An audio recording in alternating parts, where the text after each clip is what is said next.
Necesitamos medios que no griten, medios que te escuchen sin prejuicios, medios que estén financiados solo por los oyentes. No esperes a otro momento. Hazte mecenas y únete ya a la Resistencia Cafetera. radiocable.com/mecenas. Buenos días, cafetera. Si me he hecho mecenas después de escucharos durante muchos años es porque ahora más que nunca me dais esperanza. Sois un cobijo. Escucho otros medios, leo otros medios y la verdad es que lo que vosotros me ofrecéis es familia y ahora mismo lo necesitamos muchísimo. Un abrazo y muchas gracias, Fernando, y a todos los cafeteros. Son las 8:30 de la mañana. Las 7:30 en la Casa Museo de José Saramago. En Tías, Lanzarote. Buenos días, mundo. ¿Quieres un café? La Cafetera. En el programa La Cafetera de Radio Cable la ha entrevistado Fernando Berlín en La Cafetera.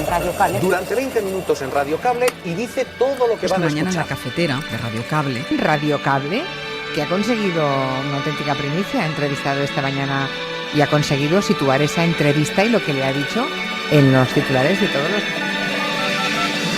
Dirige Fernando Berlín. Cuidado porque con las cosas que había dicho, que yo le oí la grabación del programa de Fernando Berlín, que lo... Mire, yo parafraseando a Radio Cable, no estás sola.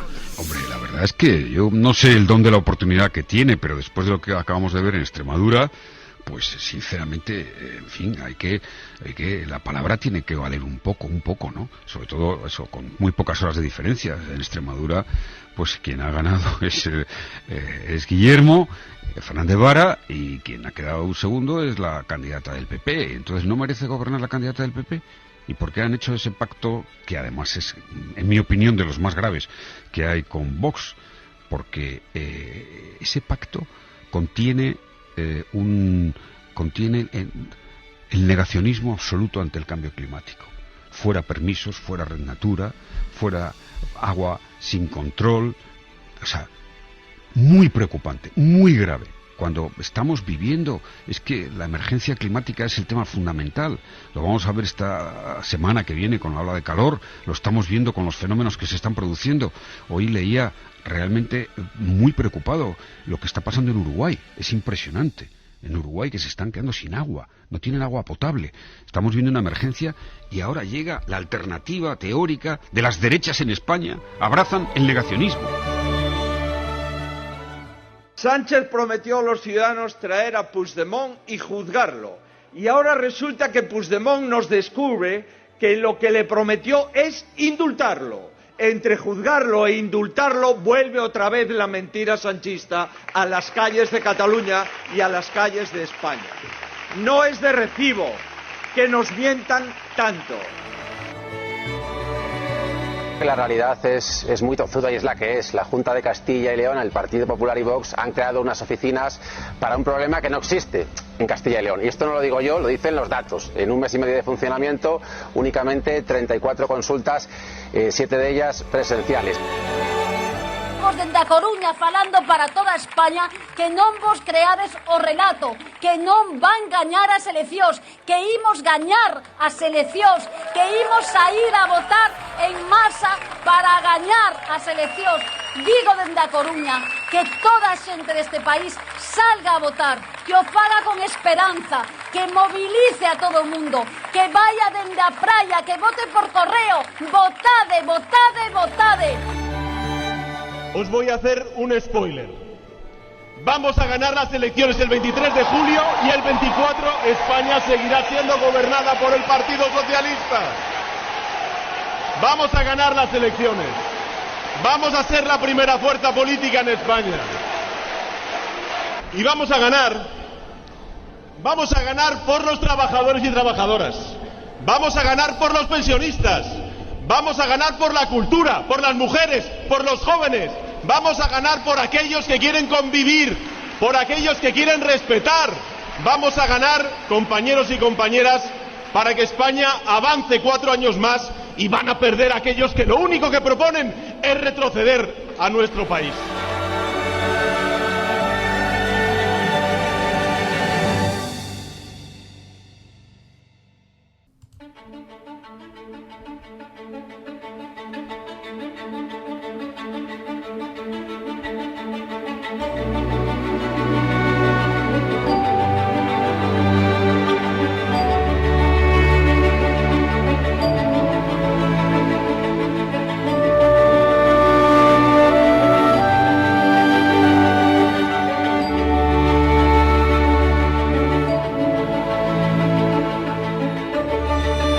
Muy buenos días, cafetera, bienvenidos día 7 de julio del año 2023 en este programa Café de Puchero.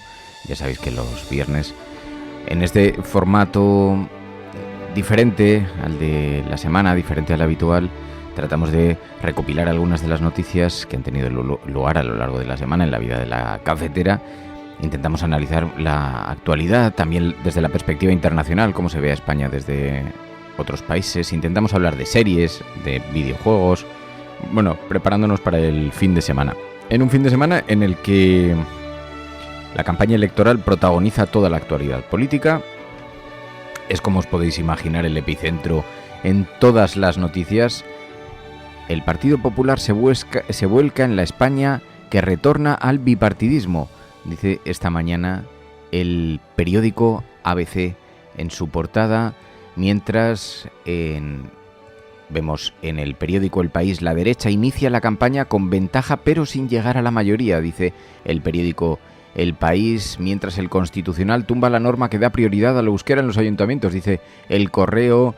Tenemos además en otros medios de comunicación portadas referidas a algunas de las noticias de actualidad que vamos a repasar enseguida aquí en la cafetera porque hay bastante materia informativa. Bueno, hablaremos de películas. Al calor de lo que está ocurriendo también a nuestro alrededor, en Francia sabéis que los disturbios han protagonizado la actualidad en los últimos días. Disturbios, manifestaciones, protestas tras la muerte de un menor a manos de la policía, de un disparo. Esto ha detonado un problema latente que se vive en los suburbios, en la periferia de las principales ciudades francesas. Y vamos a analizar en plata o plomo la película Atenea. Es una película, la manera en la que la están presentando es la película que predijo el estallido en Francia. Habla precisamente de un caso, un menor, también muerto a manos de la policía y que desencadena también una ola de protestas. Es una película muy interesante. En videojuegos hablaremos de emuladores con Cuñat y veremos aquí en la cafetera donde han colocado en estas últimas horas la atención las candidaturas políticas, que hay algunas cosas que son muy virales y también bastante interesantes.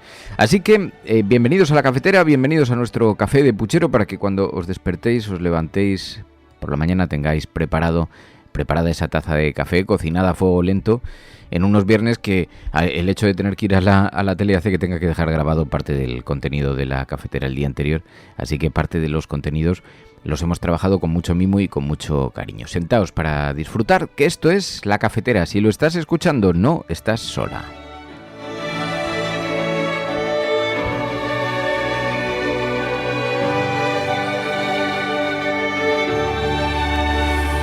En una semana que ha sido bien singular, fijaos, porque ayer supimos que el Tribunal Europeo, el Tribunal de Justicia Europeo, sabéis que ha retirado la inmunidad a Puigdemont. Esto fue ayer, el pasado miércoles, aunque ayer era cuando se recogía en las portadas de los periódicos. El fallo devuelve al Supremo ahora la iniciativa contra el eurodiputado fugado en Bélgica desde el Procés. La justicia retira la inmunidad a Puigdemont. Y os podéis imaginar, porque esta ha sido una semana para nosotros muy intensa. Se vino a la cafetera de visita Gabriel Rufián, compartió un café por la mañana con nosotros. Precisamente, Puigdemont fue uno de los temas, una de las cuestiones que abordamos aquí en la cafetera con Gabriel Rufián, en una conversación en la que hablamos del independentismo, hablamos de los retos pendientes, las heridas no cerradas.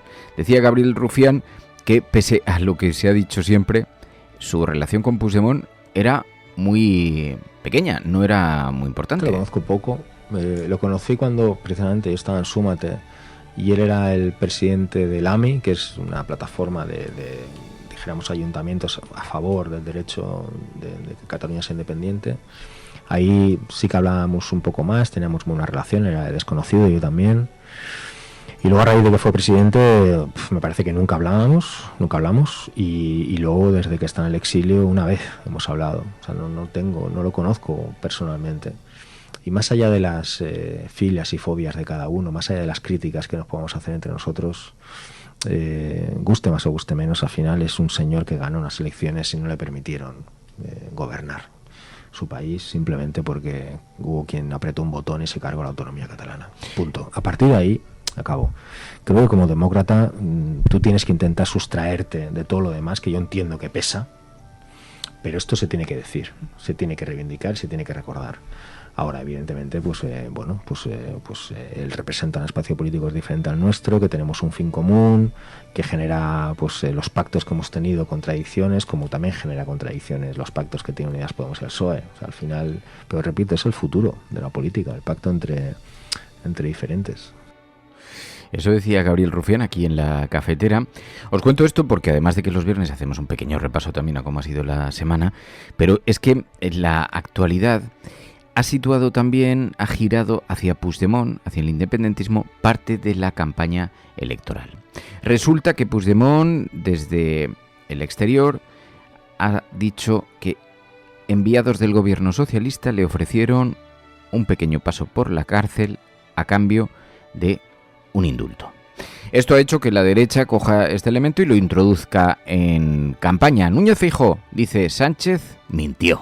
Sánchez prometió a los ciudadanos traer a Puigdemont y juzgarlo. Y ahora resulta que Puigdemont nos descubre que lo que le prometió es indultarlo. Entre juzgarlo e indultarlo vuelve otra vez la mentira sanchista a las calles de Cataluña y a las calles de España. No es de recibo que nos mientan tanto. Así que la campaña de pronto ha encontrado su nueva ETA, decían en la red ayer algunos oyentes del programa, pero fijaos, según el periódico El País, todo, claro, se intensifican los mensajes, los discursos parece que se vuelven más vehementes, si ya era posible, que es dudoso, porque los márgenes se están acortando. La derecha inicia la campaña electoral, que oficialmente empieza hoy. Inicia la campaña electoral con ventaja, pero sin llegar a la mayoría, dice el periódico El País en su portada esta mañana. Una encuesta, la distancia entre el Partido Popular y el PSOE se sigue recortando, ya es inferior a 2 puntos. Vox y Sumar se pelean por una tercera posición que además será clave, dice el periódico El País. La derecha es claramente favorita para las elecciones del 23J, lo ha sido en todas las encuestas, pero no llega a la mayoría. La distancia entre el Partido Popular y el Partido Socialista se está acortando. El escenario está todavía muy abierto, es la principal conclusión de esa primera de las encuestas de 40dB que El País, la cadena SER, van a ofrecer a lo largo de estas semanas. Hoy publican en la portada de este periódico. El Partido Popular, que había retrocedido en el anterior sondeo, que fue realizado en plena controversia sobre los pactos con Vox, gana ahora 2 diputados. Así que vemos cada día una especie de contador del duelo decisivo de los bloques. Es verdad que da la impresión, como decía el ABC, que se está produciendo un debate más bien en torno al bipartidismo. Dice el periódico ABC que el Partido Popular se está volcando en la España que retorna al bipartidismo, que la campaña de Feijóo, que arrancó en su pueblo natal, pone el foco en provincias de hasta 5 escaños donde compite a solas con el Partido Socialista. Ayer escuchábamos también a Yolanda Díaz, precisamente disputándose esa tercera posición con Vox. Yolanda Díaz confía en que se puede revertir todavía las encuestas. Dende a Coruña falando para toda España que non vos creades o relato, que non van gañar as eleccións, que imos gañar as eleccións, que imos sair a votar en masa para gañar as eleccións. Digo dende a Coruña que toda a xente deste país salga a votar, que o faga con esperanza, que movilice a todo o mundo, que vaya dende a praia, que vote por correo.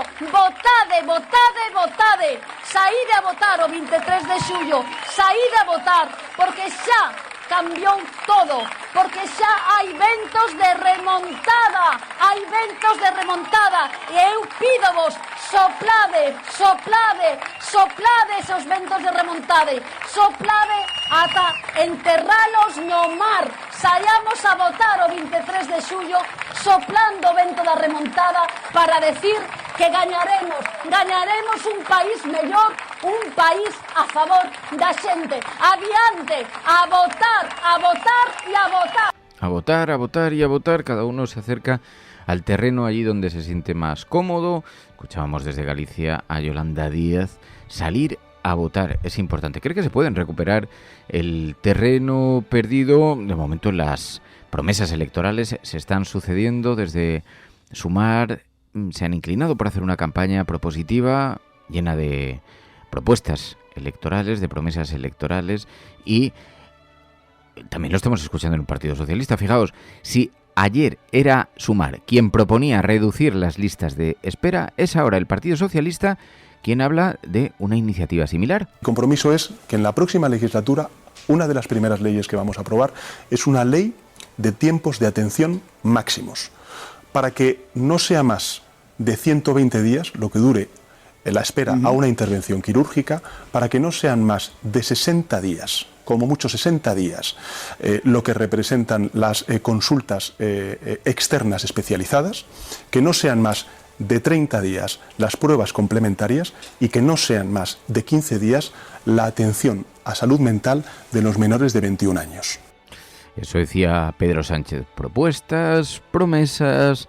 Mientras, dice en el periódico El Mundo esta mañana en la portada, una advertencia del Banco de España. Dice que las familias no pueden pagar la comida, la luz o el agua, que esto ya asciende a 1,7 millones de personas, que la inflación y la subida de tipos se ceban en las capas más frágiles. Hay una mirada esta mañana desde el periódico El Mundo centrada en la pobreza. Entra en 376.000 hogares más en la legislatura, dice ese periódico.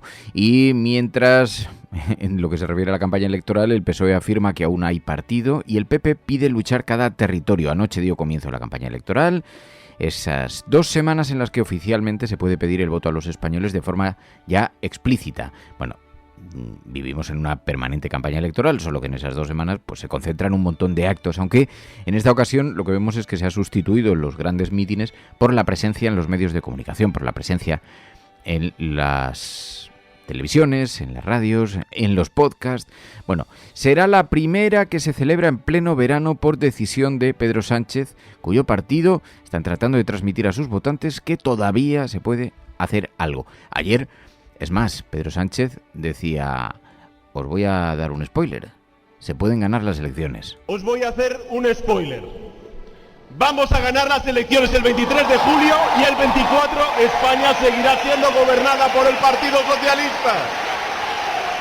Vamos a ganar las elecciones. Vamos a ser la primera fuerza política en España.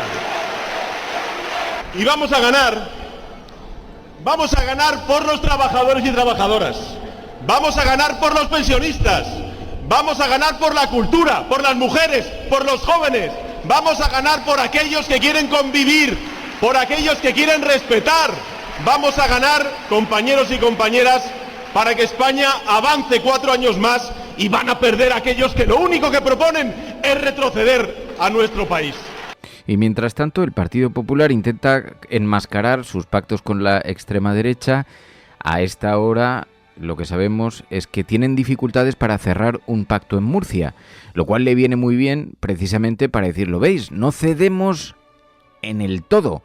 En algunas comunidades como Extremadura a lo mejor hemos cedido algo, pero no estamos dispuestos a dejar nuestro brazo a torcer. Murcia se le complica al Partido Popular y eso le permite reivindicar una cierta autonomía, aunque el número de pactos que se han cerrado en toda España contradice esa supuesta dificultad para acordar con Vox. Bueno, fijaos cómo será. Esta semana hemos hecho un repaso porque precisamente el programa electoral de Núñez Feijóo contradice los pactos con Vox. Hay partes de su programa electoral que directamente son incompatibles con los pactos que está alcanzando con Vox en toda España.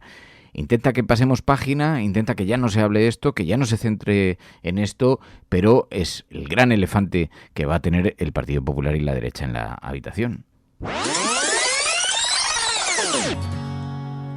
Es que resulta que en el programa electoral de Núñez Feijóo, del Partido Popular, hay numerosas contradicciones en relación con los pactos que están alcanzando con la extrema derecha por toda España. Esta mañana en Infolibre, Fernando Varela, el periodista, escribe un artículo sobre esas contradicciones. sobre el programa electoral de Núñez Feijóo. Contradice sus pactos con Vox en comunidades y ayuntamientos. Núñez Feijóo defenderá en las generales lo contrario, dice Fernando Varela, que ha asumido con Vox en la Comunidad Valenciana. Que las lenguas cooficiales sigan siendo vehiculares en la enseñanza, en las comunidades con 2 idiomas, y destaca algunos aspectos muy interesantes porque la mayoría de esos compromisos están en las antípodas de los acuerdos que el Partido Popular está firmando con Vox en las 4 comunidades autónomas, en Castilla y León, en Valencia, en Extremadura y en las Islas Baleares, como los que hacen referencia a la violencia machista, al cambio climático, a la Agenda 2030, a las políticas europeas en materia de migraciones, a la reforma de la ley trans o a la utilización de las lenguas cooficiales en la enseñanza. Contradicciones que, cuando se colocan sobre la mesa, revelan en efecto lo hipotecado que queda el partido político, su ideario, su programa electoral, en función de los acuerdos electorales a los que llega.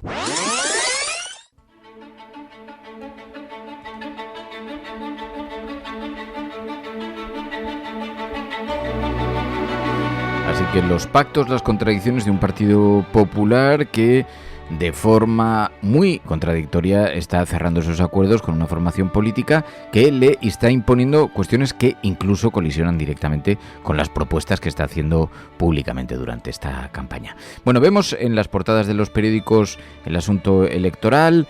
El 8% de quienes votaron en 2019 a Sánchez apoyarán a Feijóo, dice ABC. Habla del trasvase de votantes que, según la encuestadora, la empresa de análisis que trabaja para el ABC, GAD3, se estaría produciendo desde el Partido Socialista al Partido Popular. Mientras tanto, desde el Partido Socialista intentan advertir de los riesgos que tiene y de lo que nos jugamos en estas elecciones. Meritxell Batet.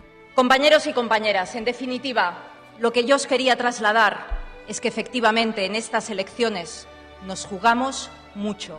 Y en todos los campos, absolutamente en todos los sectores, en todas las políticas, podemos retroceder, podemos ir hacia atrás y nosotros lo que queremos es seguir adelante.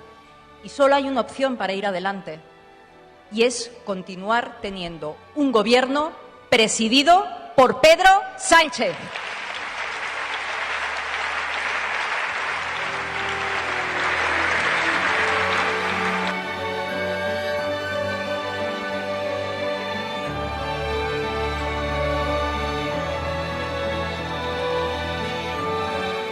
Eso decía Meritxell Batet. Es verdad que en eso se está centrando, en eso están centrando la campaña electoral precisamente desde la izquierda, el riesgo, el peligro que tiene y también la hipérbole que se utiliza habitualmente desde la ultraderecha. Hemos escuchado un discurso que además me parece muy interesante desde Podemos Castilla y León sobre la oficina antiocupa que abrió el gobierno de Castilla y León allí sin tener base siquiera, algo que ya todos sabemos con los datos colocados sobre la mesa, la manera en la que ha sido utilizado de forma perversa el concepto de ocupación para dar miedo a un electorado que se está entregando a supuestas soluciones.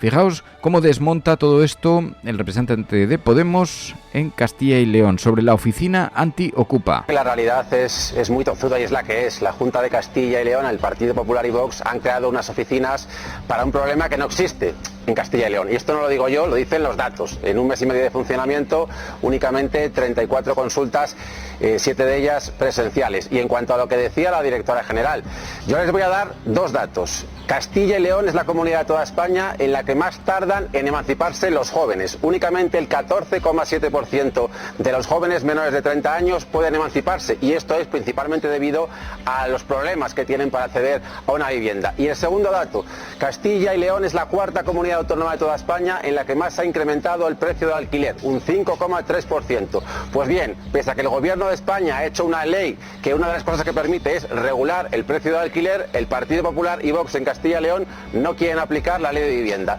Resumo, ¿cuál es el problema? Que tenemos un gobierno PP y Vox que en lugar de promover y facilitar el acceso a la vivienda a la gente y especialmente a los jóvenes, que es el gran problema, la dificultad de acceder a la vivienda, lo que hacen son difundir marcos ideológicos de nazis como Desocupa, lo que hacen es defender los intereses de los grandes tenedores, de los fondos buitres y de los bancos. Es verdaderamente lamentable tener un gobierno que en lugar de proteger y amparar a las personas, facilitando el acceso a una vivienda digna, lo que haga sea defender los intereses de los grandes tenedores e, insisto, difundir mensajes demenciales como los nazis de Desocupa.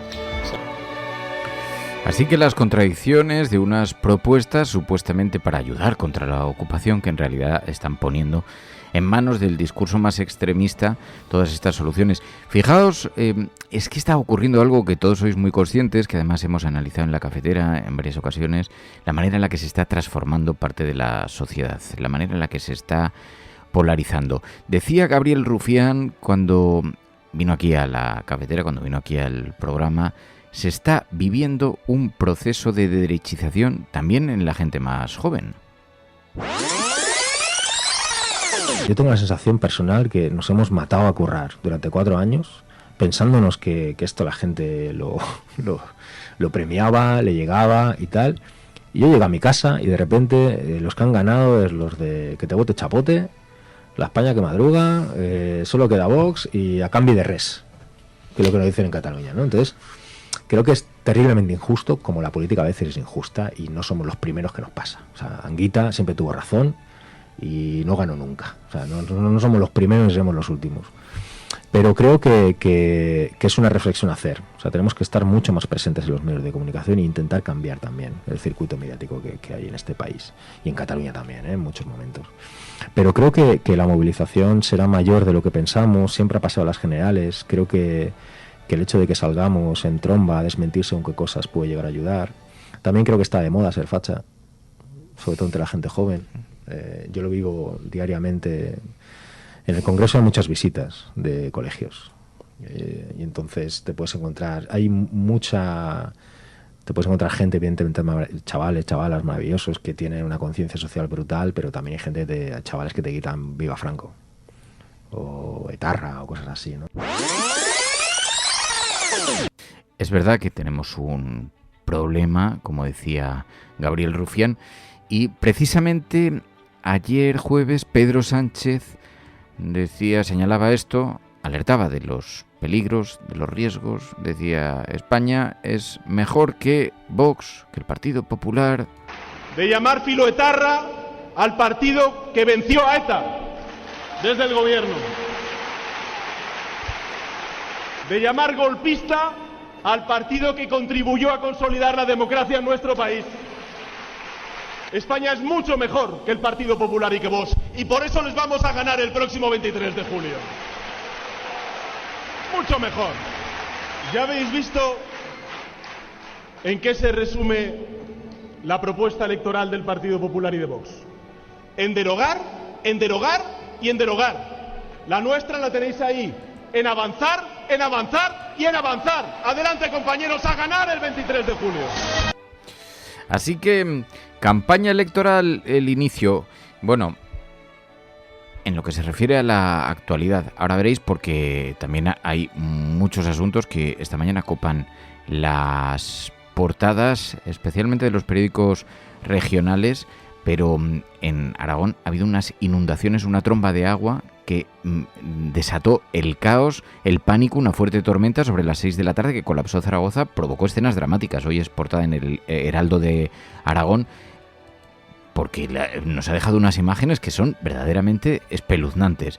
Es llamativo que ningún otro periódico y ninguno nacional llevan un montón de temas accesorios en las portadas, pero no se estén fijando. Siempre pasa, ya nos lo alertáis, lo advertís, como copan las portadas normalmente temas muy centralistas, porque la verdad es que esta inundación, esta tromba, esta tormenta histórica que dice el periódico, esta tormenta histórica ha dejado imágenes más que elocuentes como para haber sido objeto de las portadas de la prensa. Pero mientras tanto nos encontramos con que sí, la campaña electoral predomina fundamentalmente en el aspecto informativo y el ascenso de la extrema derecha, los riesgos, el populismo, la oferta electoral y la irrupción de Zapatero en campaña, que desde luego decíamos ayer en las redes sociales debería ser analizada en las universidades. Zapatero ha conseguido condicionar la campaña del Partido Socialista, ha conseguido que la contundencia, el no dar un paso atrás ante los argumentos,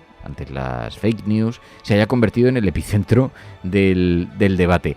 Fijaos, se ha hecho muy viral, por ejemplo, este momento de José Luis Rodríguez Zapatero, cuando le preguntan por lo de esta propuesta del Partido Popular de que gobierne la lista más votada. Pero es que esto lo propone el Partido Popular después de cerrar un pacto en Extremadura donde la lista más votada era el Partido Socialista. Y va el PP y les arrebata el gobierno de Extremadura sellando un acuerdo con la ultraderecha. Hombre, la verdad es que yo no sé el don de la oportunidad que tiene, pero después de lo que acabamos de ver en Extremadura, pues sinceramente, en fin, la palabra tiene que valer un poco, ¿no? Sobre todo eso, con muy pocas horas de diferencia. En Extremadura, pues quien ha ganado es Guillermo Fernández Vara, y quien ha quedado un segundo es la candidata del PP. Entonces, ¿no merece gobernar la candidata del PP? ¿Y por qué han hecho ese pacto, que además es, en mi opinión, de los más graves que hay con Vox? Porque ese pacto contiene el negacionismo absoluto ante el cambio climático. Fuera permisos, fuera red natura, fuera agua sin control. O sea, muy preocupante, muy grave. Cuando estamos viviendo, es que la emergencia climática es el tema fundamental.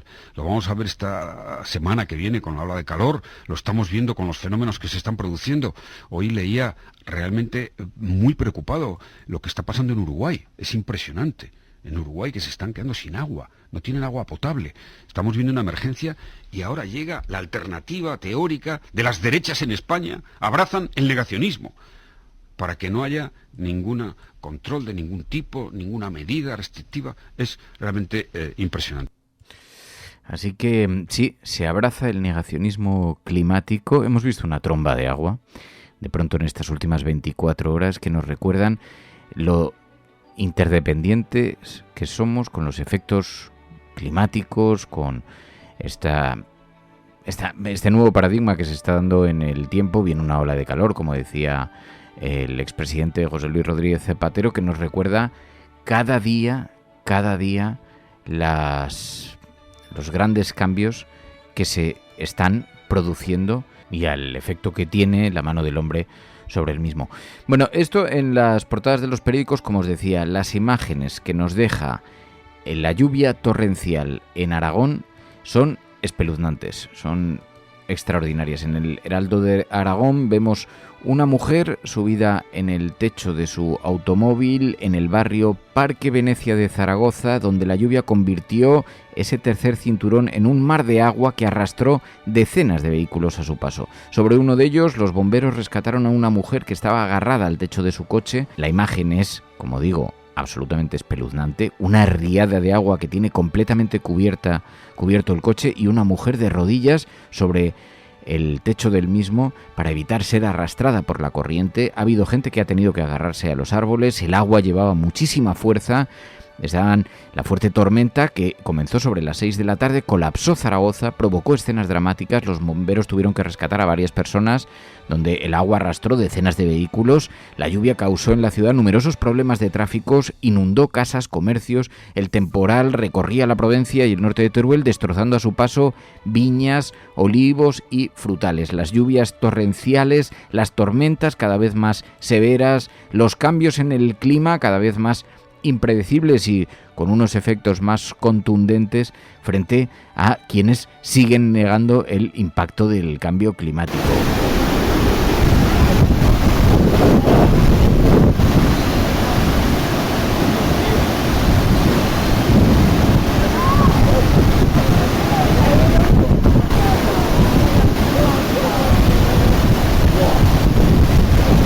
Las imágenes recogidas por los videoaficionados, la gente con los teléfonos móviles grabando como una extraordinaria riada iba arrastrando automóviles, animales, y decía Pilar Gata, ¿os acordáis? En Twitter, en la red social Twitter, ¿os acordáis cuando en Zaragoza algunos protestábamos contra las obras de ese tercer cinturón de esa zona, en la zona del Barranco de la Muerte? Pues teníamos razón. allí donde la especulación inmobiliaria, allí donde la construcción decidió instalar todo un barrio, es donde se ha producido esta extraordinaria riada, a pesar de que numerosos ciudadanos de la ciudad habían advertido de lo imposible que es construir en zonas que antes servían precisamente para la evacuación del agua frente a las lluvias, frente a estos fenómenos climatológicos. Bueno, pues ese es otro de los asuntos que esta mañana se colocan en el epicentro de las noticias. Esto es La Cafetera. Si lo estás escuchando, no estás sola. Oh, my pretty baby, oh, my sweetie baby, I just can't believe I'm yours. Every day I look at you and I think I must have done something good to deserve you. I'm not superstitious. Y claro, uno se da cuenta que todas estas cosas pasan a nuestro alrededor mientras estamos atentos a mil historias, algunas menores, algunas más serias, más graves, pero cómo se confecciona la información, a pesar de que habría numerosos asuntos que tratar. Bueno, pues esta mañana en las portadas de actualidad, también la tromba de agua en Zaragoza.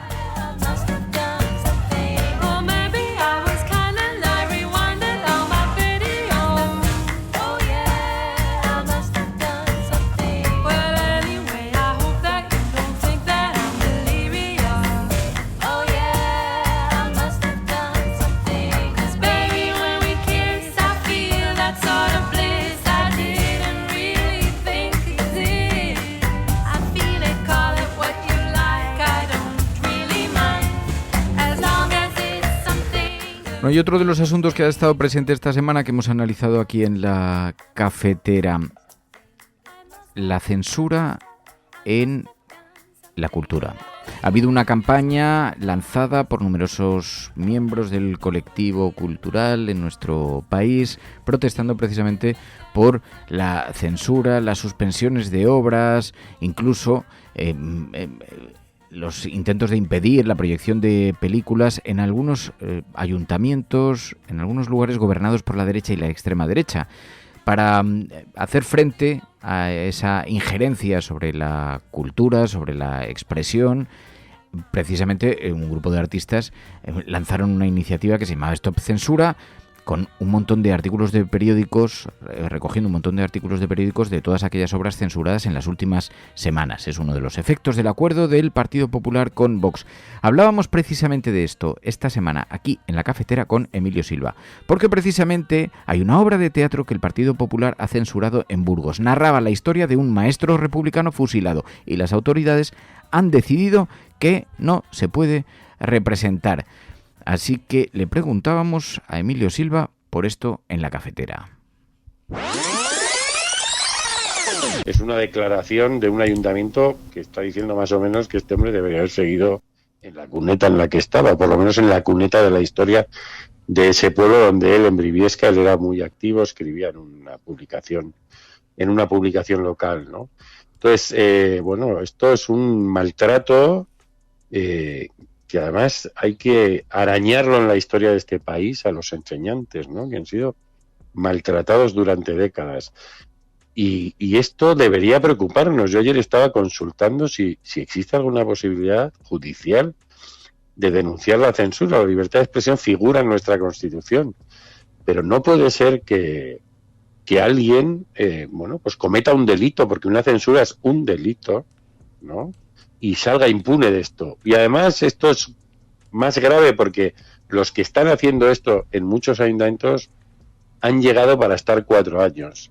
Ahora están, digamos, voy a decir entre comillas, descontratando cosas que heredaron contratadas. Y luego usarán listas negras directamente. Espectáculos, autores, actores que no pueden pasar por esos pueblos, ¿no? Y eso nos devuelve a una época de la que quizá nunca hemos salido del todo, que es la Inquisición, ¿no? Entonces, esta historia, que es una historia maravillosa para rescatar esa lengua de las mariposas para rescatar la vida de esta gente que se iba al pueblo más pequeño con un proyecto de cambiar un país desde lo local, pero desde lo más pequeñito, ¿no? Y construir ciudadanos, darles las herramientas para ejercer ciudadanía en una democracia, y todo lo que fuese aplastamiento es parte de nuestras grandes carencias democráticas, ¿no? Y de lo que hubiera sido de esta sociedad si todos esos maestros y maestras hubieran podido ejercer libremente. Fijaos, esa campaña Stop Censura, lanzada desde numerosos representantes de miembros de la cultura, recogiendo todas estas noticias. Una compañía que ha denunciado el veto ideológico de Vox a su Orlando en Valdemorillo. En la Comunidad de Madrid, Vox aplaude que la Comunidad de Madrid cancele la obra teatral de Paco Becerra sobre Santa Teresa por dañina y esperpéntica. También censura en Mallorca por una obra que aborda los trastornos alimentarios. También la última película de Buzz Lightyear, también en una localidad, se ha retirado de la programación de la cartelera y así ha sido sustituido por otra película porque había un beso entre dos mujeres. También hemos visto aquí cómo Pedro Pastor decía sentirse aturdido por el revuelo que generó en el tuit en el que denunciaba la cancelación unilateral de su concierto que iba a ofrecer junto a su banda en Madrid. También el autor de una obra sobre memoria histórica denunciando censura por parte de este ayuntamiento burgalés de Briviesca. La policía local de Murcia también paralizó el concierto de la cantante Rocío Sáiz, con la que hablamos aquí en la cafetera, ¿recordáis? Después de que se quitó la camiseta y cómo la policía local paró. La censura, Stop Censura, a la que numerosos artistas, numerosos representantes del mundo de la cultura han decidido señalar y advertir contra este retroceso tan extraordinario que estamos viviendo. Precisamente esta semana en La Base fue entrevistado en Canal Red Juan Diego Botó, el actor. La función Una noche sin luna es todo un artefacto, un juego de espejos para hablar del momento histórico de Federico y nuestro momento histórico. De hecho, cuando yo la escribí, recuerdo que llamé hace 5 años más o menos, un poco más de 5 años, escribí al director, a Sergio Pérez Mencheta, y le dije, oye, tenemos que hacer esta obra muy rápido porque esta cosa de la extrema derecha se va a pasar y la obra va a perder vigencia. En mi candidez confiaba yo que la cordura se impusiera y que esta voluntad, este acceso de esta moda inquisitorial y profundamente reaccionaria que encarna la extrema derecha, pues terminaría pasándose de moda. Y sin embargo es todo lo contrario, ¿no? Ahora mismo cobra cada vez más fuerza, no solo en España, sino prácticamente en todo el mundo. Oh, my sweetie baby, I just can't believe I'm yours. Y en efecto, ha llegado a límites grotescos. El Partido Popular y Vox, como decíamos antes, llegaron a censurar esta semana en una localidad cántabra la película Lightyear por el beso de 2 mujeres. Se modificó la programación del cine de verano, eliminando la secuela de Toy Story e incorporando el film Tipos Malos. La decisión recibió el apoyo de Vox, su socio de gobierno, y todo porque había un beso entre 2 mujeres, 2 de los personajes. Así que la cultura se ha lanzado en masa a denunciar estos abusos que se están produciendo, estas demostraciones de censura tan reaccionarias. Profesionales del mundo de la cultura estaban denunciando que se atente contra la libertad de expresión, que es un derecho consolidado democráticamente en la Constitución, y exigiendo protección de nuestros derechos, porque sin cultura no hay democracia.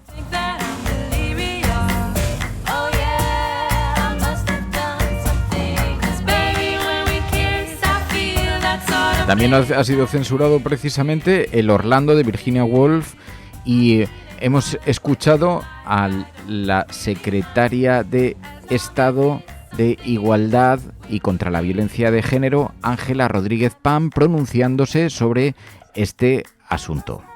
Estamos viendo una oleada de cancelaciones de distintos productos culturales que tienen que ver con nuestro colectivo.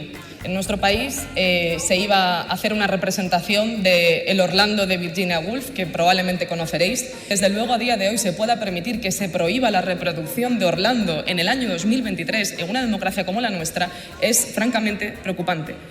Orlando fue varón hasta los 30 años, pero luego se volvió en mujer y lo ha sido desde entonces. Virginia Woolf, 1928. Cuando se cancela la emisión de una serie de una película como la de Lightyear, en la que dos mujeres se besan, una película de Disney, en realidad no solamente estamos hablando de que se retire un producto de un evento cultural, es mucho más profundo que eso. Tiene que ver con la censura, tiene que ver con censurar nuestras propias vidas. ¿Es que acaso el beso de dos mujeres no forma parte también de lo que tiene que proteger ese acervo comunitario? ¿Cómo estamos permitiendo que esto suceda con absoluta normalidad? Si se censura hoy un beso entre dos mujeres, si se permite con normalidad que sigan existiendo zonas en las que las mujeres que amamos a otras mujeres no podemos entrar, si se normaliza que las personas trans tienen que tener menos derechos que el resto de la población, ¿qué va a ser lo siguiente? Eso se preguntaba Ángela Rodríguez Pam en esta reivindicación que se está produciendo contra la censura de la derecha y la extrema derecha en numerosos lugares de España donde tienen poder territorial. Bueno, vamos a analizar qué es lo que dice la prensa internacional, cómo coloca la mirada sobre nuestro país. Esto es La Cafetera, si lo estás escuchando, eres la resistencia y no estás sola allí donde estés.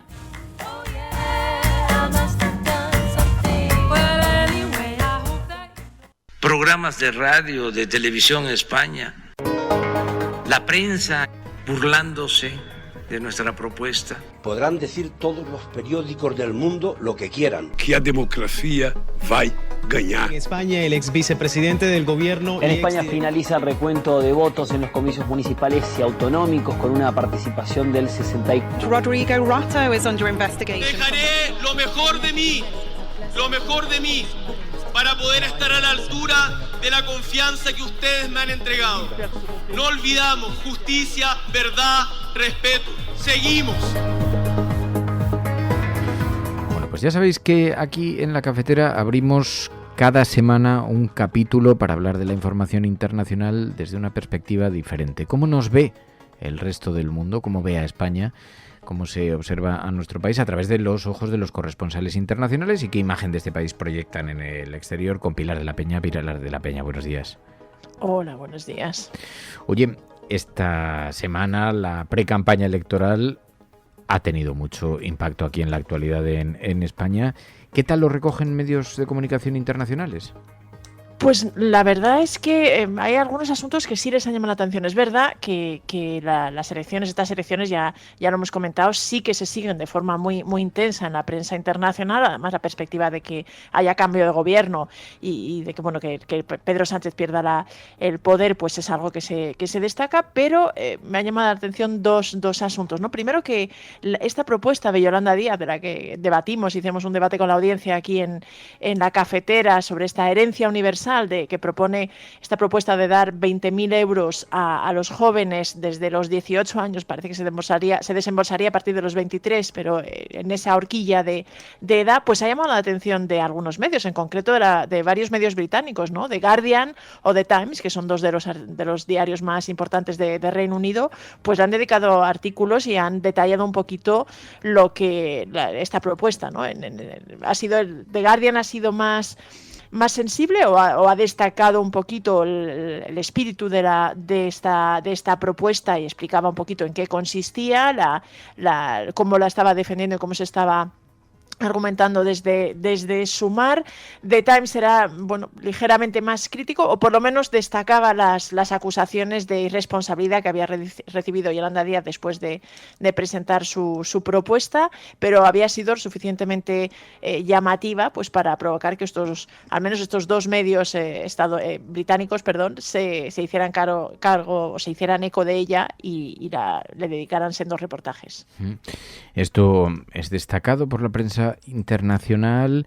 Y luego también hay algunos otros artículos, ¿eh? O sea, por ejemplo, de Político, otro que me ha llamado la atención, de Político, hablaba de las elecciones desde el punto de vista de lo caóticas que pueden ser, porque decía que iban a ser las primeras elecciones en verano con un calor sofocante que advertía que podía condicionar. En este sentido, explicaba que iban a ser caóticas. También hablaban de lo ajustado que estaban las encuestas y de que eran unas elecciones impredecibles, ¿no? Es un largo reportaje que publica la edición europea del digital estadounidense, y que alertaba esto de cierta incertidumbre que planea sobre el futuro y sobre el futuro gobierno en España. Además, advertía que al celebrarse elecciones el 23 de julio, probablemente hasta mediados de septiembre no habría, eso en el mejor de los casos, un nuevo gobierno, digamos, con peso y establecido, y ponía de relieve esta circunstancia. Y como decimos, además de la precampaña, además de la campaña electoral, también otros asuntos, por ejemplo, el inicio de la presidencia europea de España. ¿Qué tal ha sido recibido? Pues suele tener impacto esto en la prensa internacional.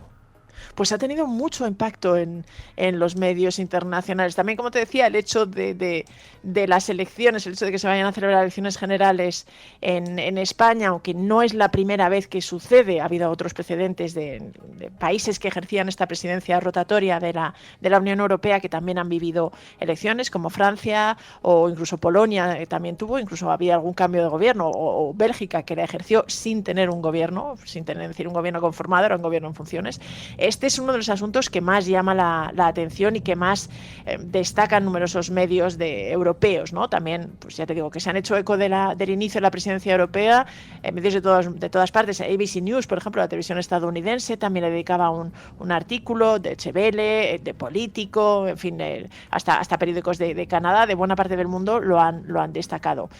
Muchos lo que ponían de relieve era precisamente que Pedro Sánchez, a las horas de iniciarse esta presidencia europea, visitó Kiev, y fue un viaje, algo más que un viaje simbólico, algo más que un viaje de gran simbolismo, con el que pues el presidente español pretendía evidenciar el apoyo a Ucrania, y que Ucrania va a ser uno de los asuntos claves en la presidencia española de la Unión Europea. De hecho, algunos medios ponían de relieve que de Político, por ejemplo, destacaba que la candidatura de Ucrania a la Unión Europea podía ser una de las prioridades, al menos lo que había dicho Pedro Sánchez en Kiev al inicio de esta presidencia, ¿no? Que había sido una visita extremadamente simbólica y que también ponía de relieve hasta qué punto la guerra de Ucrania va a condicionar buena parte de la actividad en la Unión Europea.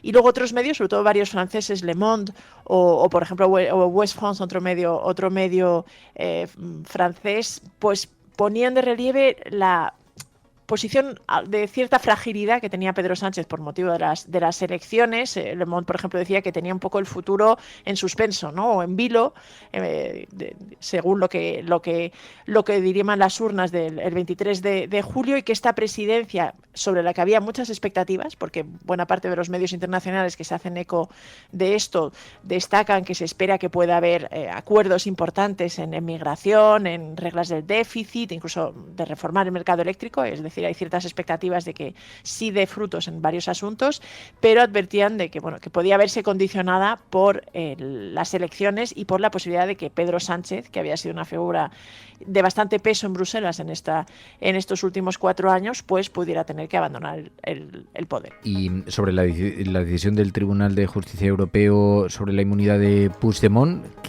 ¿cómo lo han recogido los medios internacionales, Pilar? Bueno, no hay una cobertura extraordinaria de esta decisión judicial. Es verdad que Cataluña sí, siempre la crisis con Cataluña sí es un asunto que genera un enorme interés, o que ha generado todos estos años un enorme interés en la prensa internacional. En este caso, digamos, la decisión del tribunal de levantar esta inmunidad es destacada, o es recogida más que destacada, es mencionada, pero no se le da un peso enorme. Quizá los medios que más han puesto el foco, que más están destacando esta decisión judicial son algunos medios franceses, que sí, por ejemplo, el Figaro habla de una derrota o digamos de un revés para Carles Puigdemont con la justicia europea. West France, otro medio, avisa que puede empezar, que puede verse sumido en una serie de problemas judiciales el expresidente catalán, y en general se interpreta eso como un revés, aunque ya te digo que también se señala que es el inicio de una batalla judicial y que puede seguir prolongarse durante bastante tiempo aún, antes de que realmente Carles Puigdemont pierda de forma definitiva la inmunidad. Desde luego algo de ruido meterá en la campaña electoral. Feijóo insiste que se pronuncie el gobierno sobre si va a indultar o no ahora en este escenario a Carles Puigdemont. Parece que hay otros muchos escenarios jurídicos, judiciales abiertos todavía, mucho. Un asunto de debate que no nos abandona y en el que el Partido Popular se mueve con mucha comodidad, navega con mucha comodidad. Oye, y además hemos visto también otros asuntos colocados sobre la mesa. CNN pone el foco en la vida en el limbo de los menores migrantes en España. Sí, es un reportaje que me llama la atención, que publicaba la televisión estadounidense, que se titulaba así, ¿no? Un poco así como La vida en el limbo. Se fijaba sobre todo y ponía de relieve el trabajo de un fotógrafo de origen colombiano que se llama Felipe Romero Beltrán, que ha publicado un libro en el que describe o muestra sus imágenes de un grupo de jóvenes menores migrantes de origen marroquí, en concreto de 9, que están la vida que han tenido en un centro de acogida de Sevilla, ¿no?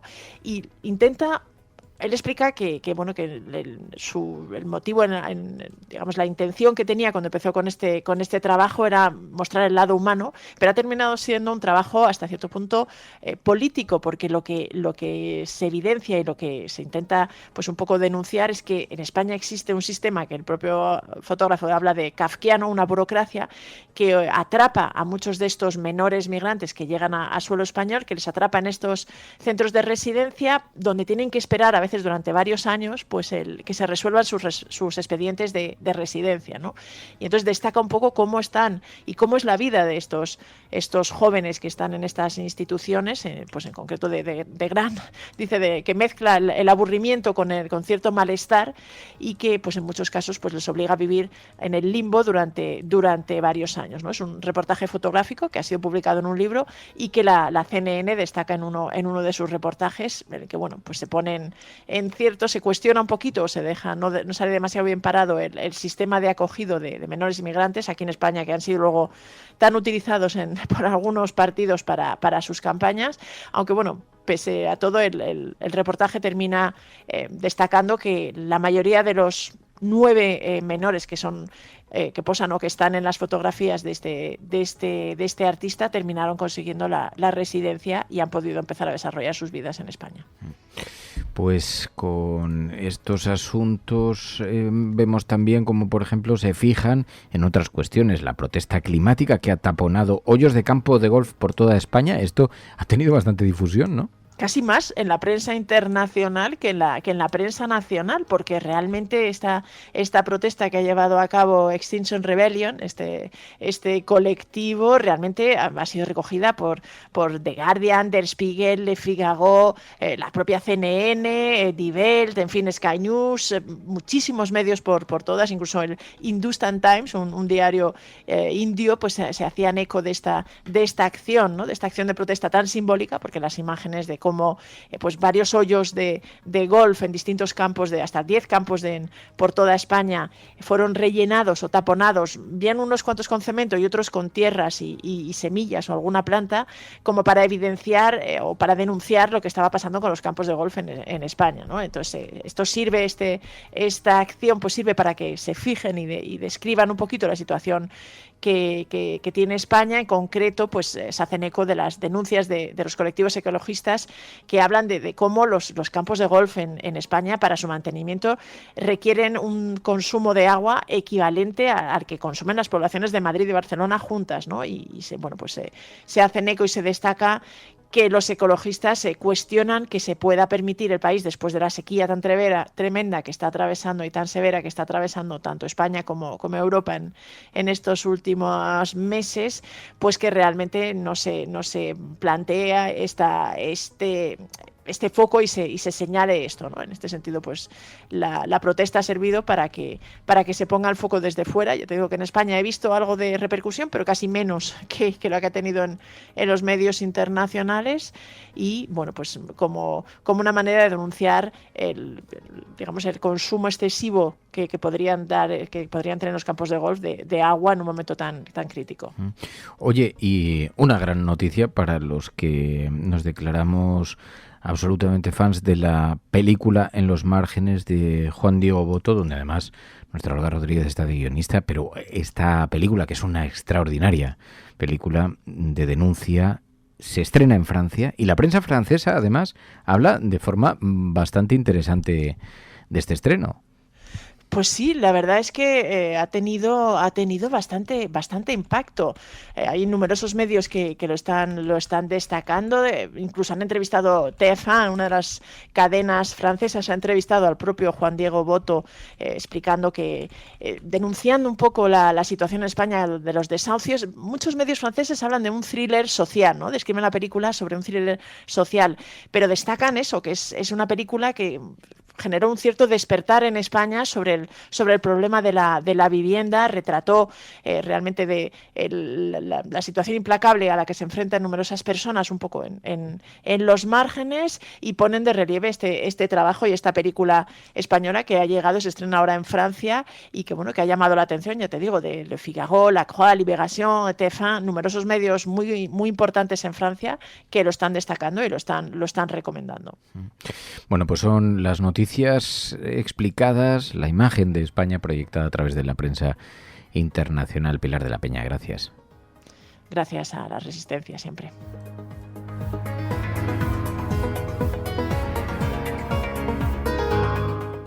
La Cafetera y Neutral presentan Plata o Plomo. El mundo en series. En el Juego de Tronos, o ganas o mueres. Con Fernando Merlín y Ana Pastor. ¿Sabes dónde estás? Es una radio pirata, de la zona neutral. Nos recuerda un poco por qué luchamos. La noche es oscura y alberga horrores. La noche es oscura y alberga horrores. Nada cambia de golpe. Si estuvieras en una bañera que se calienta poco a poco, morirías hervida sin darte cuenta. Estamos juntos. Somos un trío. Nosotros vivimos románticamente juntos. Hola, habla con Walter White. Usted dijo que estaba casi muerto, ¿vale? Dijo que moriría en cualquier momento. Éramos capaces de ser y hacer todas esas cosas porque estábamos informados por grandes hombres reverenciados. Plata o plomo, el mundo a través de las series de televisión, a través de las películas, de los documentales, que nos ayudan a comprender un poquito mejor el tiempo en el que estamos viviendo. Cada semana con Ana Pastor, Neutral. Ana Pastor, buenos días. Muy buenos días. Tenemos los sucesos de Francia, los disturbios en París, muy calientes en las portadas de los periódicos en la actualidad. Y en estos días me decía Ana, pues hay una película, está considerada, dice, la película que predijo el estallido en Francia, Atenea, en Netflix. Dice, ¿la has visto? Digo, no, a mí es que la delincuencia juvenil ahora mismo me estoy abstrayendo. Estoy tratando ahí de abstraerme de historias así de dramáticas, pero sé que está siendo valoradísima. Bueno, a mí me tiene muy impactada. No sé si recuerdas que hablamos de Back North aquí en Plata o Plomo. Back North es una película sobre un grupo de policías corruptos que entra en uno de los suburbios de Francia. Y bueno, cómo se maneja, ¿no? En base a su propia corrupción interna. Esa peli, que estaba muy bien, fue polémica porque Le Pen, digamos que se apropió un poco de, ¿veis cómo está el tema? Que hasta el cine refleja una realidad. Y la comentamos también al hilo de las declaraciones que había hecho Le Pen, hablando un poco de cómo está siendo, iba a decir la integración, que es una falacia, porque en realidad estos chavales todos han nacido, incluso sus propios padres en algunos casos, todos en Francia. Pero bueno, ya sabes que ese es el debate que hay abierto. Y de repente me encuentro en Netflix con Atenea. Atenea es el nombre de un barrio francés, mayoritariamente con este perfil de chavales muy, muy jóvenes. Y cuando empiezas a ver la película, los primeros minutos piensas que estás viendo un informativo, la retransmisión en directo de lo que estamos viviendo estos días en Francia. Es hiper impactante, está rodada de una manera espectacular y tiene iba a decir un truco, es que no es contemporánea a lo de esta semana. Podríamos decir que la peli ha sabido predecir el futuro. Yo creo que lo que tenía es que su director tenía las alertas y las antenas muy bien puestas en una sociedad que tiene que afrontar este reto, ¿no? Claro, hemos visto otros estallidos en Francia, en los barrios de la periferia de París. Algunos han sido retratados de manera indirecta, no tan marcadamente con un suceso como este, porque el estallido de la violencia comienza con la muerte de un menor a manos de policías, que ha provocado la ira de los manifestantes.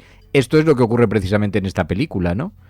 Bueno, es que es exactamente eso. No es que haya muerto un chaval solo a manos de la policía, es que estamos hablando de un niño de entre 10 o 12 años, hijo de una familia musulmana, y es el pequeño de los 3 hermanos. Uno tiene 10, otro debe tener menos de 18 y otro es un poco más mayor. Y es el arranque de la peli. Hay muchos momentos en que la peli tiene un plano secuencia hiper angustioso. Bueno, creo que el acierto es que recuperar, como digo, no es de ahora, está estrenada hace tiempo en Netflix, te lleva al mismo caso, un niño apaleado. Como sabéis, todo ahora se graba, por tanto también se ha podido denunciar, como ha pasado ahora, y todas las implicaciones que eso tiene para el barrio y para la familia, ¿no? Se da la circunstancia de que el hermano mayor, que tendrá 20 y pocos años, es policía, es un gendarme francés, es musulmán y tiene que afrontar dentro de su propio barrio una revuelta. Bueno, todas las críticas y crónicas sobre esta película lo califican de guerra, porque realmente las escenas son muy bestiales y podría ser un barrio de un país en guerra y es un barrio de Francia, ¿no? Entonces se parece muchísimo con el componente añadido familiar que te desgarra, porque claro, realmente la familia pues ha visto morir a un crío muy muy pequeño a manos de la policía y tiene que decidir de qué lado se pone, ¿no? Al final prácticamente se les obliga. Vengo del despacho del comisario Landry. Mi hermano ha fallecido a las 12:30. La identidad de los policías es desconocida. Asuntos Internos asegura que investigan a fondo y con determinación, y que los culpables se llevarán ante la justicia. Por la memoria de Idir, mi hermano pequeño, les pido calma. Mañana se organizará una marcha. Gracias. Gracias, Abdel. Es inadmisible pensar que los policías protejan a sus compañeros y digan no saber quiénes son los responsables en un barrio como Atená, donde todos se conocen. Claro. Estoy viendo, es que hay numerosos, creo que es un género en sí mismo en Francia, un género de cine, tratar la historia de la inmigración, de los problemas de la integración. También en esto es muy irónico, decía Pedro Ballín, ponía un tuit ayer o antes de ayer, que creo que es bastante ilustrativo, creo que retrata perfectamente parte de lo que estamos viendo. Decía Pedro Ballín: me pasma la falta de perspectiva y de sentido de la historia de los europeos que lamentan la diversidad étnica y religiosa en países que fueron potencias coloniales. Dice, ¿qué es lo que creían que iba a pasar? Pues efectivamente, una potencia colonial como Francia, donde hay una diversidad extraordinaria y un problema para incorporar en segundas y terceras generaciones herramientas que les permitan, pues, digamos, sentirse parte de la sociedad y no dejarlos casi en guetos, ¿no? Pero decía, claro, es lo que tuvo, entre otras cosas, que fueran potencias coloniales. Bueno, claro, de ahí viene parte de la inmigración, creo que hay un 12%, no recuerdo cuánto, de población extranjera, que no, insisto, este perfil de estos chavales que están protagonizando las revueltas y que son nacidos ellos, en muchos casos sus padres, por eso se habla de segundas generaciones, y que en muchos lugares no se han integrado, no tanto por la procedencia, y este es el debate difícil, o la pedagogía difícil de hacer, no es tanto por la procedencia y de dónde vienen sus familias, sino la acogida que luego tienen, los lugares en los que viven, las oportunidades también que se les da, ¿no? Entonces es verdad que Francia es un país muy multicultural. Cualquier cosa que nos venga a la cabeza sobre Francia nos retrata una sociedad muy, muy multicultural. Nos viene a la cabeza también aquella final de la Copa del Mundo de fútbol. Bueno, tú estuviste por allí y cuando la diferencia que hay entre el centro, las periferias, es extraordinaria. Absolutamente, cualquiera que haya estado, pero eso que puede ser un valor, insisto, la Francia de la final de fútbol de Zidane era multicultural, tanto que parecía que algunos ni sus familias habían nacido allí y se acogió con una gran alegría, ¿no?, que ganaran una final de la Copa del Mundo y se convirtió casi en un icono, ¿no?, de un país europeo tan abierto. Después, el auge de la extrema derecha viene a decir dos cosas. Uno, que existe, y dos, que han acogido el malestar de una parte de la población que tiene rechazo, ¿no?, a ese mundo. El director, de hecho, de esta maravilla llamada Atenea es uno de los guionistas de Los Miserables, no de Los Miserables el clásico, sino de otra que hemos mencionado también aquí, que es una película en la misma línea que habla de las dificultades de integración y que ha hecho una apuesta ya, digamos, en primera línea como director con Atenea. Yo creo que al final el cine europeo, francés, hay quien habla también de Ken Loach como, digamos, el padre un poco de estos movimientos en el cine. Yo creo que no, como te decía antes, no es que se sepan adelantar, es que saben leer lo que está pasando en la sociedad, ¿no?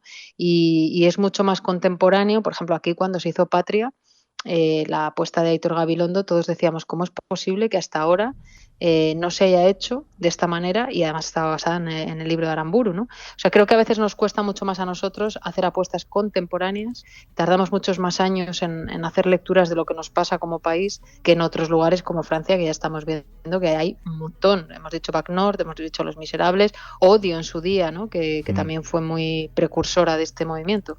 Claro, creo que al género en concreto se le denomina, o al estilo, o al foco que ponen estas películas, igual que se denomina a la periferia en francés. No sé cómo se pronuncia, sé que es banlieue. Los banlieues, sí, los banlieues estos, sí. Y la manera de retratar la periferia, la vida de la periferia, las desigualdades, porque yo creo que en el fondo esto de lo que está hablando es de las desigualdades económicas, de la mala redistribución, de la falta de oportunidades de una sociedad que tiene unas posibilidades extraordinarias y gente que los está observando viviendo en sus propias ciudades, pero casi, no sé si decir en guetos es demasiado, pero casi viviendo pues ajenos a toda esa prosperidad. Y banlieue, así es como se denomina también al género en películas, que hay decenas, porque yo recuerdo también alguna historia de amor que se ha retratado, estaba buscando el título, creo que la habíamos tratado aquí en el programa, pero no me acuerdo exactamente, alguna historia de amor también de personas, pues una persona del corazón de París, familia adinerada, que se enamora de un marroquí que vive en la periferia, en las dificultades familiares y todo esto, ¿no? Hay muchas películas si hacemos la lista. Sí. Pero bueno, sí, está. Y hay una parte que creo que a la Resistencia le va a gustar mucho dentro de esta película. Hay una historia que es un poco el detonante de todo. La revuelta en el barrio del Crío empieza porque son unos policías, ¿no? Este es el arranque, quienes han acabado con su vida. Y lo que exige el barrio y la familia es saber quiénes son los policías y si van a ser condenados, juzgados, etcétera. Según va avanzando la película, no ocurre. Es decir, como empieza una guerra bestial en el barrio, parece como que eso queda en segundo lugar, ¿no? Quiénes han sido los culpables y por qué ha empezado todo. Y según avanza más la película, empieza a aparecer el fenómeno de ultraderecha, integrado también en parte, eso parece reflejar la película, de las fuerzas de seguridad del Estado y de cómo también ese mensaje obviamente se aprovecha, ¿no? La imagen es tan impactante a través de los medios de comunicación que hay muchos ciudadanos en su casa pues que se asustan, ¿no? Y creo que eso está muy bien porque habla mucho de lo que está pasando en muchos lugares, ¿no? Cómo esos ultras se aprovechan, no digo solo asesinando a un chaval, sino la parte política, digamos, utiliza mucho eso de discurso. Vamos a ver, hemos vivido esta semana un hecho, iba a decir increíble, pero no lo es. A mí no me sorprende porque Vox lo hace muy a menudo.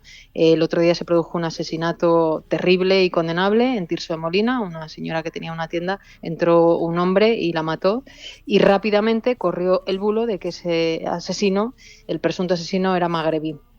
Resulta que no es magrebí, que nació en España, no tiene nada que ver ni con Marruecos ni con ningún país que no sea España, pero Vox ya había lanzado en sus redes una andanada contra la inmigración, relacionando inmigración con delincuencia, y es un bulo, ¿no? No es la primera vez que lo hacen, recurren constantemente a ello, y de la misma manera que ser español no te exime o no te lleva a ser un delincuente, pues lo mismo con otras nacionalidades, ¿no? Esto tiene más que ver, como tú decías, con las oportunidades y un poco con los entornos económicos en los que te crías. No es lo mismo un niño de un valier de estos que otros. Y lo vimos también en Asedio, que la comentamos hace poquito aquí con Marta Medina, la película de Miguel Ángel Vivas, que también retrata pues el tema de los desahucios y de la policía, y me recordaba, ¿no?, en parte un poco al desarrollo de esta peli. Pues luego hay imágenes que además son muy parecidas, casi parecen sacadas de la realidad en los disturbios, los disparos con fuegos artificiales contra la policía, por ejemplo, que se ha visto, en la película también sale retratado, se ha visto en estos días unas imágenes espectaculares con eso. Pues Ana Pastor, con esta propuesta Atenea, muy recomendada, dice en la película de Netflix que predijo el estallido en Francia, y la realidad y la ficción se encuentran en esta película. No es la primera vez que hay incidentes después de una operación policial, después de un resultado parecido y que haya desembocado en disturbios, pero lo vemos con una intensidad, con una gran preocupación. Ana Pastor, Neutral, gracias. Muchas gracias.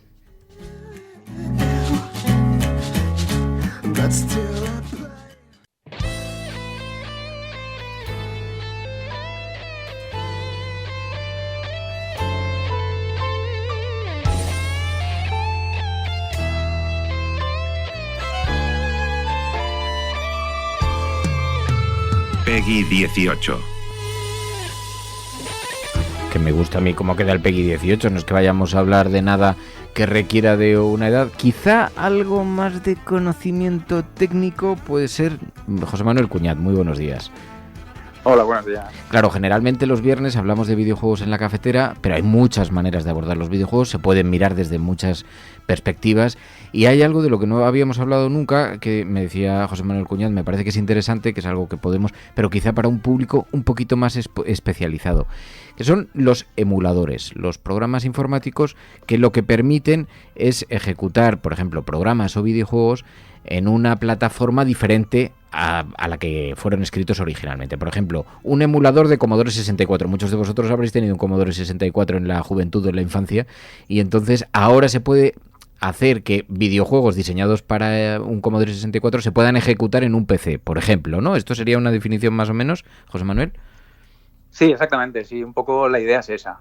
Esto yo creo que nace con intentando emular las máquinas de arcade, porque llega un momento en que tú, cuando juegas con una consola y juegas bueno, más o menos como iba la historia del videojuego, era que primero estuvieron los arcade, entonces tú ibas a los recreativos a jugar, luego vinieron las consolas y entonces los podías tener en casa. Entonces lo que tenías en casa era siempre menos potente, y por lo tanto los juegos que estaban, digamos que traducidos a la consola de casa no eran siempre lo mismo, ¿no? Siempre era un poquito peor. Entonces llega un momento en que los ordenadores son capaces de ejecutar pues lo que se llama un emulador, que es lo que, como bien has dicho, es un software que hace de traductor, de intermediario entre un sistema como podía ser entonces un Windows y lo que sería la máquina original. Claro, porque en esa evolución, decías, los arcade, mucha gente se inició en el mundo de los videojuegos, en las máquinas, en los salones recreativos.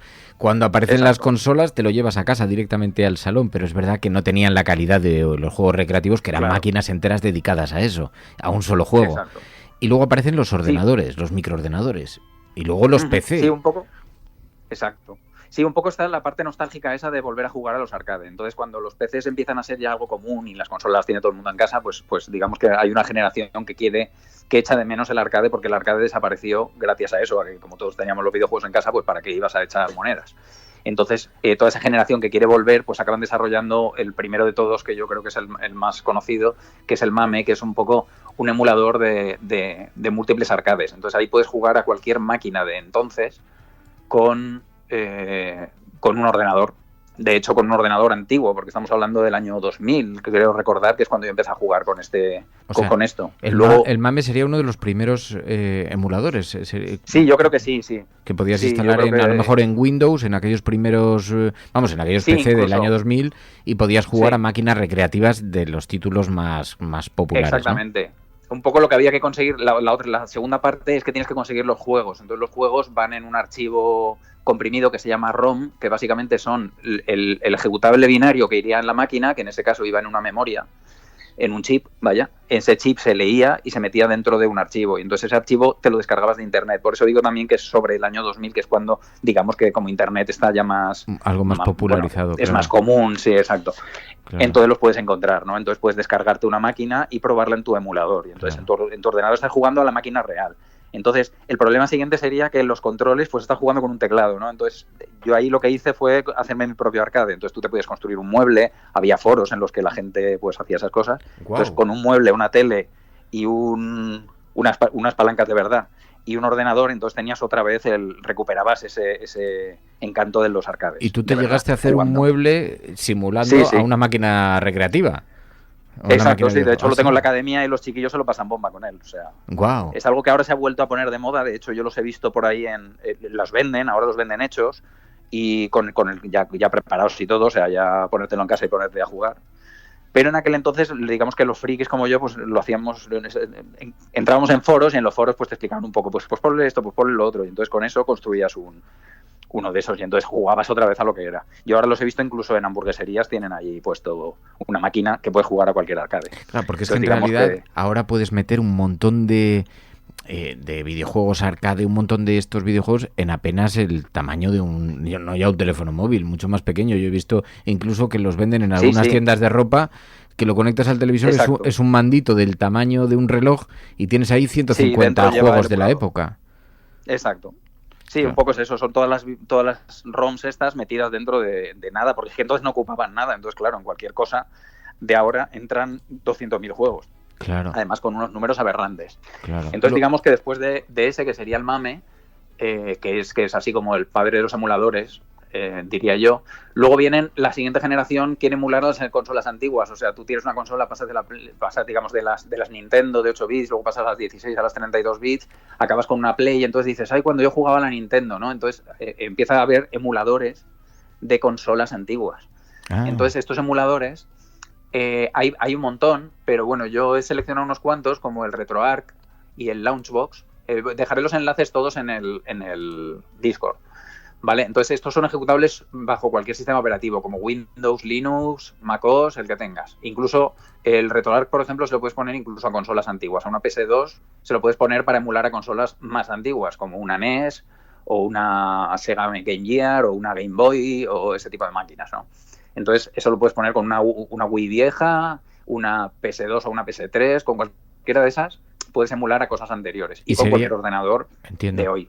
Y sería para emular aquellas máquinas, aquellas consolas más primarias, ¿no? Más viejas, sí. Más viejas. Sí, sería consolas pues de esas de las de 8 bits, la NES, la Super NES. Claro. Y te puede permitir volver a jugar a videojuegos que ya ni siquiera están comercializados y que puedes recuperar y jugar recordando aquellos tiempos, sí. ¿no?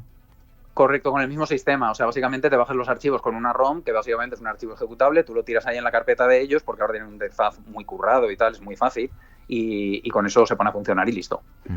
Luego tienes la opción es que hay otros dos. Tienes el OpenEMU, digamos que sería una versión de estos, pero solamente para Mac, que está muy bien, lo nombro porque es solo para Mac, pero es muy espectacular, está muy bien hecho, con unos gráficos muy cómodo, muy fácil, muy todo. Y luego hay uno muy especial, que es el RetroPie, que es un sistema operativo completo para una maquinita que no sé si habréis oído hablar de ella, que se llama Raspberry Pi. Viene a ser un ordenador, pero en una plaquita muy pequeña, que cabe en la palma de la mano. Sí, pero es un ordenador completo. Que es muy configurable, que lo venden en Amazon y ahí la gente lo utiliza para todo tipo de cosas, para controlar la nevera, para 1000 cosas, ¿no? Sí, exacto. Tiene salidas y entradas. Nosotros lo utilizamos en la academia para programar y lo puedes utilizar para eso o lo puedes utilizar como un ordenador. O sea, tú le enchufas, tiene 4 USB, le enchufas ahí un monitor y un teclado y un ratón y tienes un sistema operativo Linux total. Y con el RetroPie, digamos que tienes un sistema operativo que directamente arranca como si fuera un emulador, o sea, bueno, como si fuera una máquina, donde eliges tú la consola que quieres jugar y dentro sus propios juegos. Entonces, súper fácil y simplemente es enchufarlo, o sea, eso va en una tarjeta de memoria, tú escribes la tarjeta de memoria, lo metes en la Raspberry y arranca y a funcionar. Fácil. O sea, no hay que configurar nada, no hay que hacer nada, es sumamente simple. Y no ocupa sitio, lo puedes tener colgado detrás de la tele, enchufado al HDMI.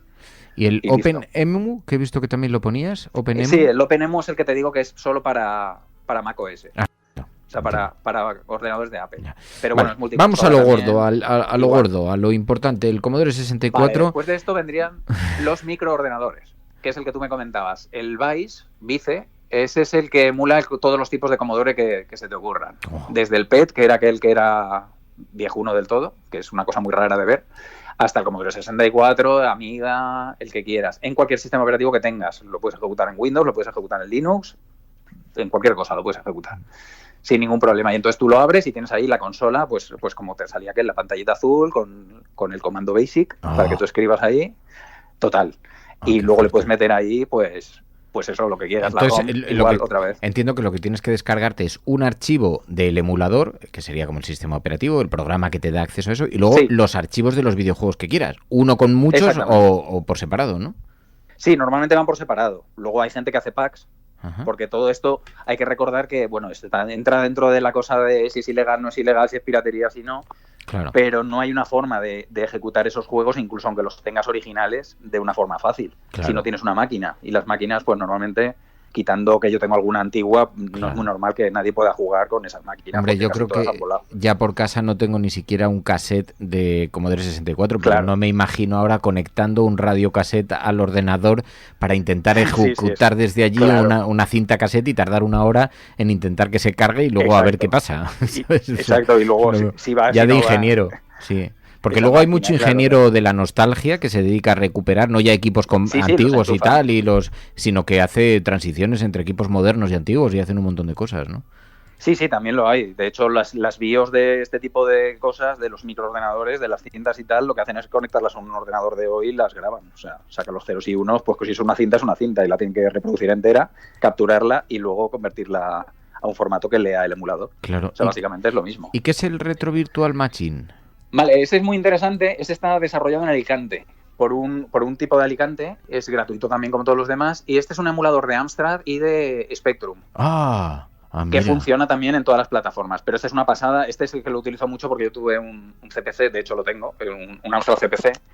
Y lo tengo en la academia también y los nanos juegan con él. Y bueno, pero es que es tan perfecto que que puedes abrir lo he dejado por ahí en una imagen, hay un cassette, entonces puedes darle al play y entonces te simula la carga del cassette o te simula la carga del disquete si utilizas el de disquete. Estoy viéndolo, sí, que viene diseñado gráficamente así como con un pequeño radiocassette de los que se conectaban a los ordenadores.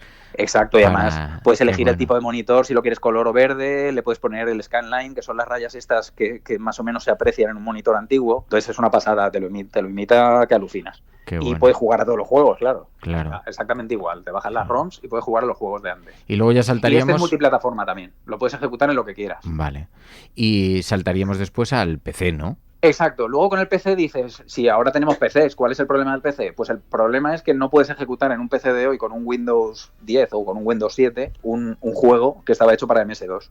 O sea, no puedes, es imposible, no hay manera. Entonces, tampoco tenemos disquetes, no tenemos disquetera. ¿Quién tiene un ordenador con disquetera? Yo, porque tengo cacharros viejos, pero si no, tampoco hay. Entonces, hay un software o un emulador que es el DOSBox, muy cómodo, muy fácil, y que básicamente te abre una línea de comandos como la que tendrías en un MS2. Y bueno, pues a base de los comandos de MS2 de toda la vida, pues entras dentro y juegas a los juegos de antes, exactamente igual. O sea, es muy simple también. Es un ejecutable, al final es un archivo que tú ejecutas, tienes que configurar un poco la raíz de donde vas a poner los juegos, pero luego a partir de ahí ya es como si entraras justo en ese sitio. Y también es para Windows, Linux y Mac. Claro. ¿Y el Boxer? El Boxer sería algo parecido, con una interfaz mucho más guay, pero solo para Mac. Te crea una especie de estantería, entonces tú le tiras los archivos, literalmente tiras el archivo encima de la estantería y entonces te lo pone ahí con la portada y tal. Claro, como si fuera una estantería virtual. Claro. Y directamente te pones a jugar con él. Claro, tienes ahí una selección... Y es muy gráfico. Lo único es eso, que este es solamente para Mac.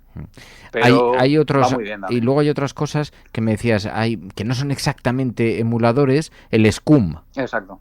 ¿Qué es el SCUM? Sí, el SCUM es una movida muy rara dentro de lo que es el mundo de la emulación, porque este salió para lo mismo que los demás, pero con las aventuras de sierra. Las aventuras de sierra de las que ya hemos hablado alguna vez, como el Monkey Island. Había mucha gente que quería repetirlas porque eso es una cosa histórica y le pasaba lo mismo que a todas, que no podías ejecutarlas en un Windows de ahora, aunque fueran para MS2 originalmente. Entonces salió esta cosa que básicamente es una especie de emulador, pero no es un emulador, que lo que hace es sustituir el ejecutable por el ejecutable que tendría la máquina en la que tú lo instalas. O sea, por ejemplo, si lo instalas en un Mac, pues te crearía el ejecutable para ese juego en un Mac.